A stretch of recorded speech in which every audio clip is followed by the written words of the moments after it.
Okay, we're going to talk about building a bigger chest. Now, I am with a lot of you. I'm a very, very hard gainer.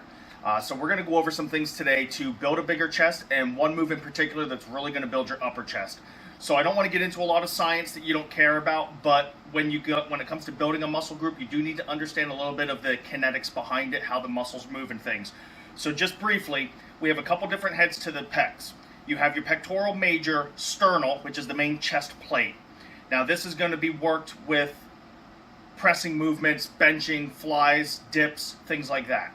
Underneath of that, you have your pectoralis minor. Now it lies underneath, and where there's no way to isolate that muscle, it is worked with the pectoralis major sternal movements. And a few exercises that would put a little more focus on that would be your decline movements, decline bench, decline flies, things like that.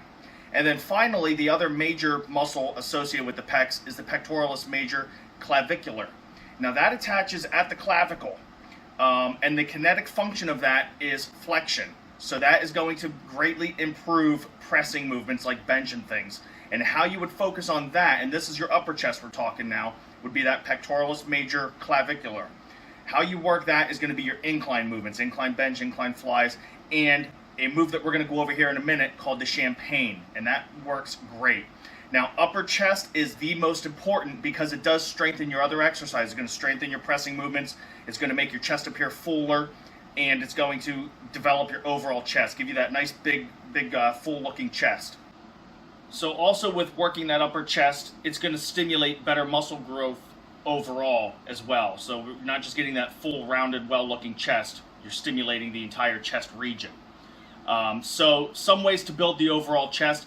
You have to hit the muscle from every conceivable angle to get the best well-rounded workout. So what I like to do is I would actually bench twice a week.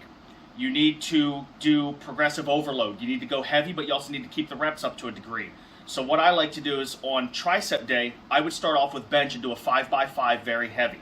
Then on chest day, which there'd be 2 days of something else in between there, so I'd hit triceps starting off with bench that day, then triceps, which is also pre-exhausting the triceps.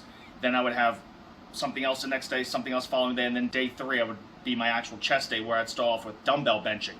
After my dumbbell bench, I would go into an incline movement. I would start off with the champagnes that we're going to go over here in a minute because that takes a lot of coordination and balance, and you can't do that tired. You've got to be fresh when you do that. From there, I like to do a pull-over movement, and then I like to do a fly. So we're hitting every head there. The other thing is you've got to have volume. If you want growth, you need volume, not just with chest, but with everything. Aim for 20 sets per workout, either 4 exercises for 5 sets apiece or 5 exercises for 4 sets, but you need that volume. So going back to my chest program, on the bench day I said I'd do 5x5. Then on chest day when I'm doing dumbbells, I would be keeping it in the 10 to 12 rep range. You're going to get a nice full pump, and you're going to see growth within weeks. You're going to see a difference. And so with that program, not only are we getting a full complete workout on chest day where we're getting every angle hit, but then we're also getting our strength training on tricep day when we do that 5x5 bench, and then we're getting our volume and our building reps on chest day with the 10 to 12 rep range. Something else you can try out sometime, 10 push-ups after every single set of every exercise on chest day. You will not be able to move at the end of chest day, and you're going to feel like you're out to here. Excellent way to get a great pump. So now I want to move right into the champagne. That was just some quick tips on growing your chest and some things that you need to try out. Now we're going to go over a move called the champagne. So you're going to start on an incline bench set at 30 degrees. If your bench goes to 35 degrees, that also is fine, but you don't want to go any higher than that. And when it comes to chest movements, incline chest movements, I never go more than 30, 35 degrees. Once you hit 40, 45 degrees, it feels more like a shoulder press than it does an incline chest exercise. So you're going to start off with 2 dumbbells. Now the purpose of my videos is not to demonstrate to you and show off to you how much I can lift. So these are not going to be heavy dumbbells. This is just going to be a weight that I can demonstrate to you how to do this and talk to you while I'm doing it. But when you do this, you want to push yourself to be able to get 10 to 12 reps. What I like to do is if I can hit 12 on every set for 5 sets, then next week I bump the weight up until I'm only doing sets of 10, and that's how I slowly progress from week to week. Every week, every workout should be an improvement over the one before. You should either be increasing your weight or increasing your reps, and that's how you're going to get that progressive overload, and you're going to start seeing results and gains, and that is also why a notepad is vital. When you don't feel like you're making gains, you get to look back 3-4 weeks prior and be like, wow, I did add weight to that, or I did add extra reps. And so it's a great motivator.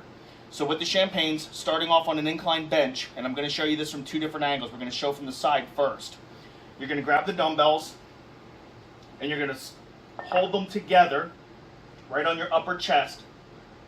My elbows are tucked in, they're not flared out, and we're going to press straight up, and then at the top, we're going to tip them forward. And that tip forward, you're going to feel that on the inner chest. That little tip forward makes a big difference. And then right back down. So up and forward, and then right back down, and you see where they're horizontal in the lower position. So now I'm going to show you the speed at which you would be doing this.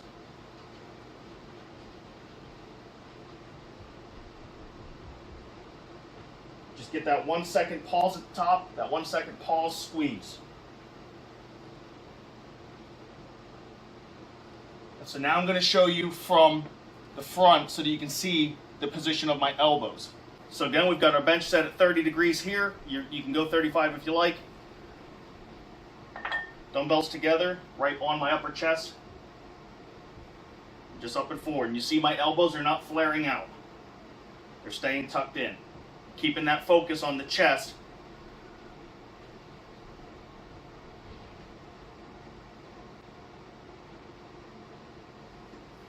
Excellent, excellent move for the upper chest region that, again, is going to not only work your upper chest very well, it's going to increase your other pressing movements, and it's going to give you that nice full rounded chest that you're after and add size. So something else I'm going to mention in a lot of videos, that mind-muscle connection. When you're doing this, don't focus on just pressing the weights up. Squeeze your chest as you're doing it, especially at the top. Squeeze that chest together. When you're thinking about the muscle you're working, you're going to get a better, more focused workout, and you're going to get better results. Don't just Neanderthal move the weights around. And I'm telling you, once you go to getting that mind-muscle connection, you're going to feel the difference in your workouts if you're not already doing that. So there's some good tips on increasing your chest size. I think you're going to see great results within a matter of a couple weeks.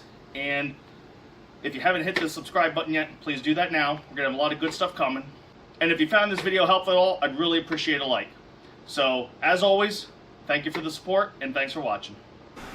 Okay, so I'm going to quickly go over my go-to chest workout. Now, you have to mix things up. You can't do things forever. When I write programs, I usually stick with them for about 6 to 8 weeks, and then I switch it up. But this is the one that I really love to come back to that hits the chest from every angle. Again, like I said earlier, I like to do bench on tricep day where I do 5x5 and go very, very heavy.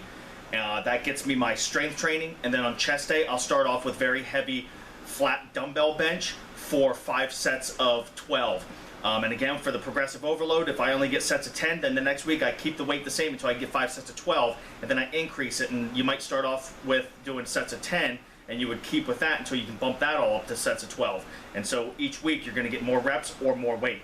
So after I do my dumbbell flat bench, then I move into the champagnes, which you already saw earlier, and then from there I do a pullover. And I'm going to demonstrate that real quick to you. Again, keeping the weight light for demonstration purposes, you're going to start off with the dumbbell with your arms locked out over your face, and you're going to keep your arms locked out as you go down into the position over your head, lower position, and then bring it up over your sternum and squeeze. Now, going down in this down position, that's just whatever you can comfortably stand. That's going to get you a really good stretch in the chest. So try to go as low as you can, but don't do it to the point that you're hurting your shoulders or anything like that. And then at the top, a key to this is don't stop over your face.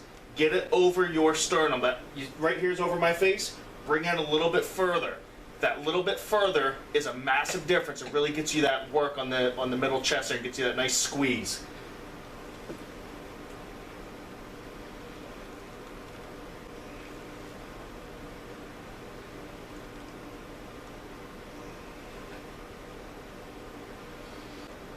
So again, your arms are locked out throughout that entire motion, and get that good squeeze, and you're going to feel that. If you haven't done that before, definitely give that a try too. Once I do my pullover, then I finish off with, if I'm still feeling energetic that day, I might do incline, another incline movement, pressing movement, dumbbell press, or maybe a decline. But my other key move then is I finish off with a cable fly. So now with the cable fly, I actually like to use elastic bands, and you're going to have these set at shoulder height. So now you're going to step out from the machine, as far out to get the tension that you need. And you're gonna get a nice big stretch in the back and bring them together and squeeze that for a pause. Now I like to keep my palms open and bring them together. When I grip them like this, I think people tend to focus on their arms, so I like to keep the palms open. Helps me with that mind-muscle connection. So good squeeze in the front, nice stretch in the back. And this is an excellent finisher to chest day.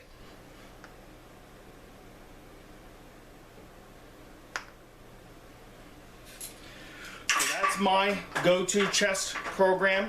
And again, I do mix that up every 6 to 8 weeks. So I'll text that up on the screen here for you, so you can pause that and write that down if you want to give that a try. So again, thanks for watching.